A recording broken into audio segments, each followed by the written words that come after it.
Well, secret letters between an Australian Army officer and the Queen Mother are going to auction in about an hour's time. Rupert Octavius Dent, isn't that a wonderful name, was hit in the shoulder by German machine gun fire on the Somme on the Western Front during the First World War in 1918. Well, he then met the future Queen of England and the Queen Mother at Glamis Castle in Scotland, which had been converted into a convalescent home for soldiers. And this pair struck up a friendship and they began writing to each other. Well, the handwritten letters from Elizabeth, from her mother as well, Lady Strathmore, and others were discovered several years ago in a second-hand chest of drawers in Sydney. Well, joining me now for more on this extraordinary tale is Professor David Flint. He's the National Convener of Australians for Constitutional Monarchy. Professor Flint, good to see you again. Thanks for your time. Thank you very much. What a story between Rupert Dent and young Lady Elizabeth. How, even back then, how was it possible for an Australian soldier to even strike up a conversation, let alone start a friendship with the future Queen of England? Well, if anything encapsulated the motto, noblesse oblige, it was the family. Noblesse oblige meaning those with great privilege have great responsibility. And her brother had served and died in the war. They turned over the castle, Glamis Castle, to the use as a convalescent home for soldiers. She worked there effectively as a nurse aide, and that's how they met. She met him. He was a young soldier, a good-looking young soldier there, injured and convalescing. She was there, an attractive young woman. Naturally, they formed a friendship, and a great friendship, and it was a friendship not only between them, but also between the family and him.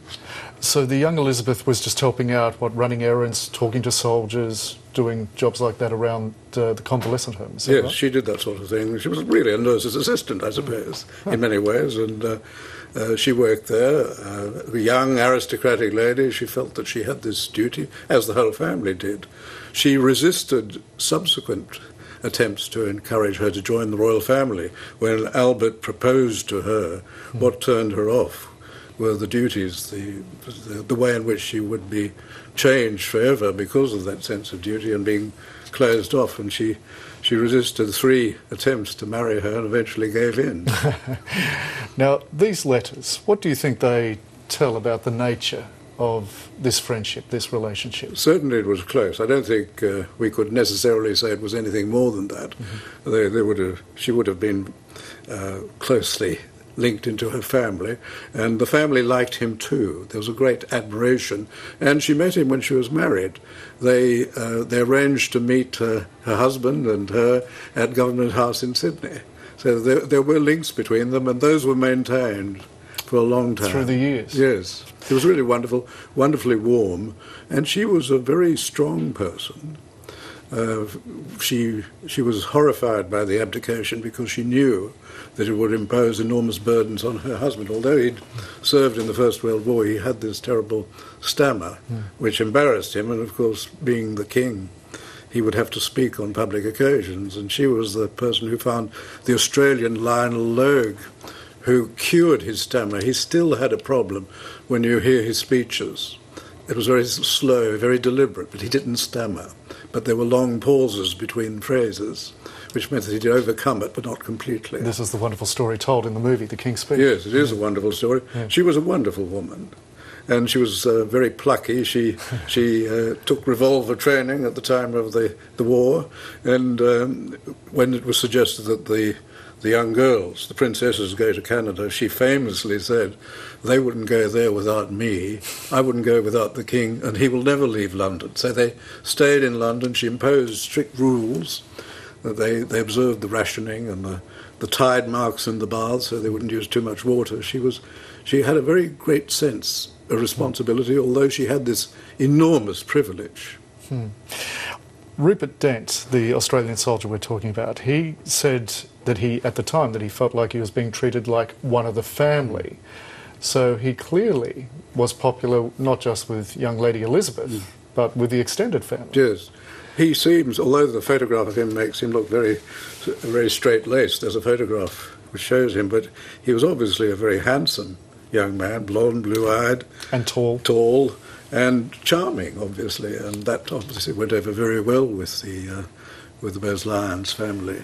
Stories such as these, from your perspective, do they further enrich the humanity to humanise the royal family, or do they somehow detract from the whole notion, the public notion of what royalty is?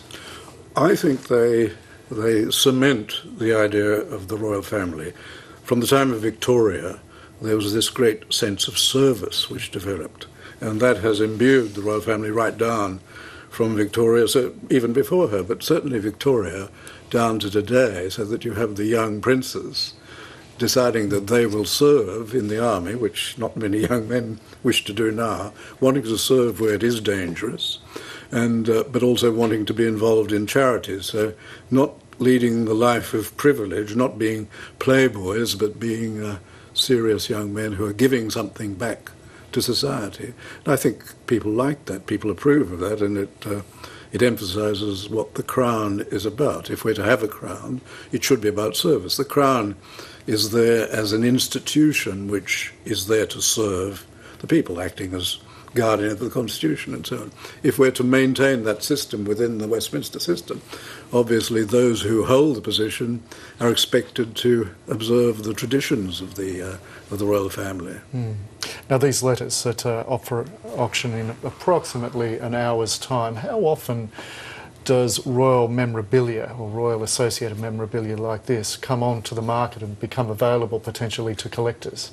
Well, I think it comes quite often because people leave this world and they leave things behind, and not everybody is a close member of the royal family, so that material does come up and it is sold, and people who are very keen on that sort of thing buy it. But they buy not only that, they buy all sorts of things. Coronation mugs, all sorts of memorabilia seem to be very popular, and they sell at different prices, and there's obviously a market for that. Indeed.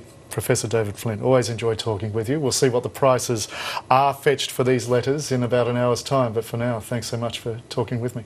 Thank you very much.